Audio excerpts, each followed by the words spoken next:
Hi, welcome back. Food Lady Dominique.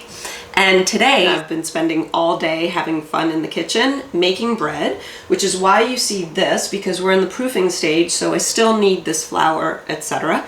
And in the time, because it's hours in between, I wanted to show you how I make my broth from leftovers. And then we're gonna make this into my version of a Thai noodle soup. It's nurturing, it's yummy, and there's a lot of great nutrients in it because we need some immune boosting right now. Okay, so I love to eat celery in my salads, and I love the inside of the celery, and usually I'm left over with the way outsides, and these are great snacks, but I usually have more than I want to snack on, and they're perfect for stock. So, really easy. You just cut them up in smaller pieces, stick them in your pot. Then, and this is the best, I mean, this is what I do because I love rotisserie chicken, but you're always left over with a carcass that has a bunch of meat, but you're not going to sit there and like pick it all off. So you take all of the bones and the skin. Yay for the skin. Now this one is Latin spiced, which has some paprika, a little bit of cumin, and what a wonderful way to flavor your broth. And all of this nice gel, I put that in there too because this is all the juices from the chicken. Then I always like to put onion because it adds a really nice sweetness. Not that small because, you know, in soup, once it cooks down, you don't really need it to be that small. Oh, I am so susceptible to onion. Ah, crying already.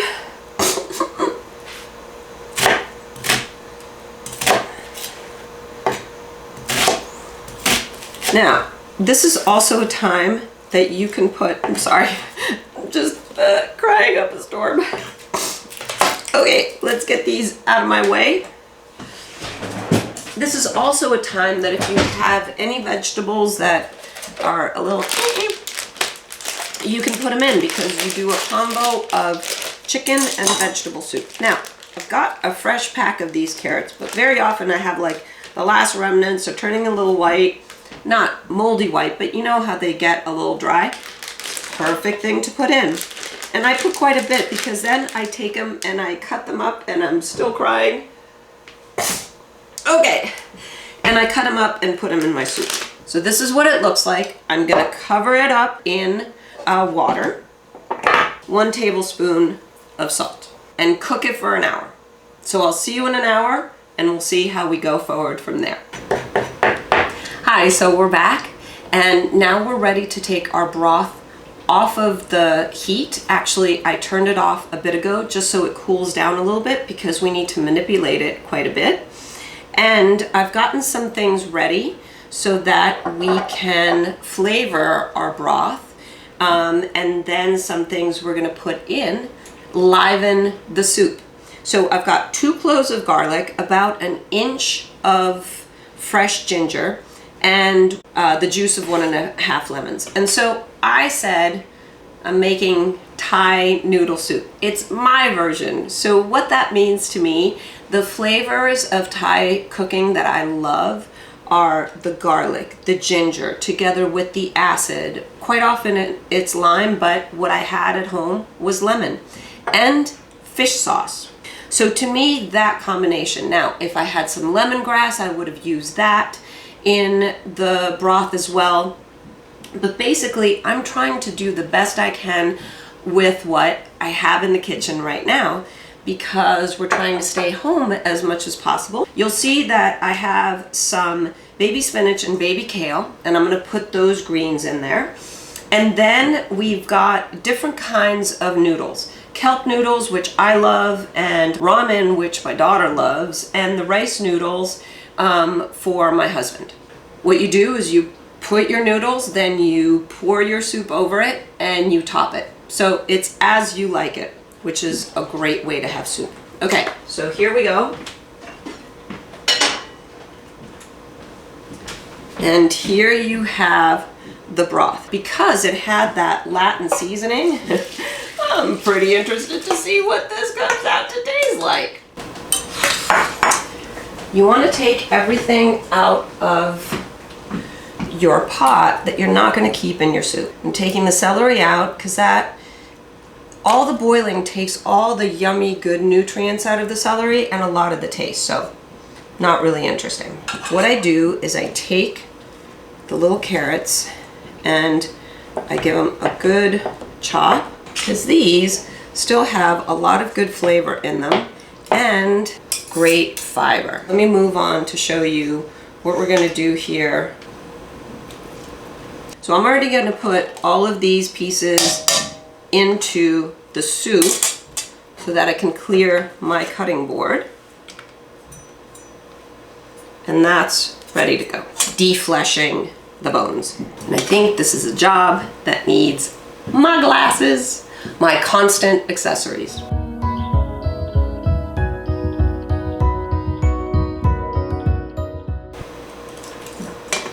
So, you see how much chicken was still on that carcass. So not only do you have the broth that is taking all of the great nutrients from the bones of the chicken, but then you have all this great chicken. I'm just gonna give it a bit of an extra chop, because also doing this, I'm checking if there's any bones in it. We're good. So then this goes in.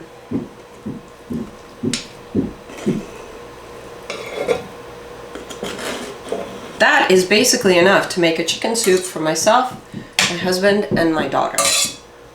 And that could have been stuff that was thrown away, and that's no good.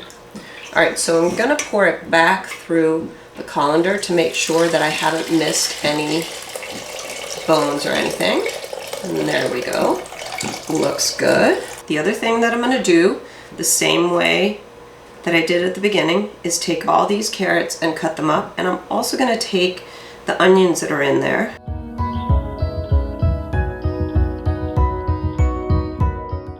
Then, what I put in there as well, another very important flavor, as far as I'm concerned, in Thai restaurants, cilantro. So, I'm only gonna put in part of it. The rest, I'm gonna chop up, and you're gonna put it on when you serve up your own portion, so that you have cooked cilantro that's giving you one flavor, and fresh chopped cilantro when you serve it up for yourself, which gives you another level of flavor. I take a bunch of baby spinach, chop that coarsely. Okay. Always tuck in your fingers so that you chop the vegetables, not your fingers. And then baby kale. So we've got a nice amount of greens in there. Here's where it gets very Italian, and everything's to taste.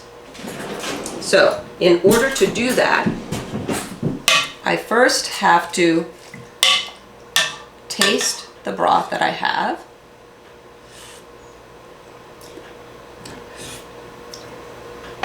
See what kind of flavor it has. Very, very good. I usually just splash it in, taste, and then splash in some more if I need to. So I usually, on this kind of amount, do 4 or 5 splashes, but I love the flavor of fish sauce. If you taste it just on its own, you might not put it in at all. Don't do that. It's amazing once you get it in there. And then I'm gonna go for, let's say, 1 lemon's worth first. Then taste. I'm gonna add a little bit of water because we want a little bit more broth, and we can because it's full of flavor. And then I'm gonna add a little bit of salt, warm all of this up, and then I will see you and show you all of the toppings to put on top. Okay, so we've got our soup and all of our trimmings to the soup. So these are kelp noodles, and they're very high in iodine, and that's good for my thyroid. And this are the rice noodles, and I still have the ramen warming up for my daughter. So basically these are supposed to be good right out of the package, but I cook them up for about 5-6 minutes because I like them better that way. So what you do with your soup is you choose whatever kind of noodle you like, put it in, oops, and then spoon your soup over that. And here's my daughter coming home from a run, ready for dinner. And make sure that you get a lot of that great broth. And then what you do is you sprinkle cilantro, some green onions, and fresh avocado. Oh, they're all getting ready for dinner. We're having a Zoom dinner tonight, a new way of getting together. So avocados, not necessarily Thai, but I just love them on top of this.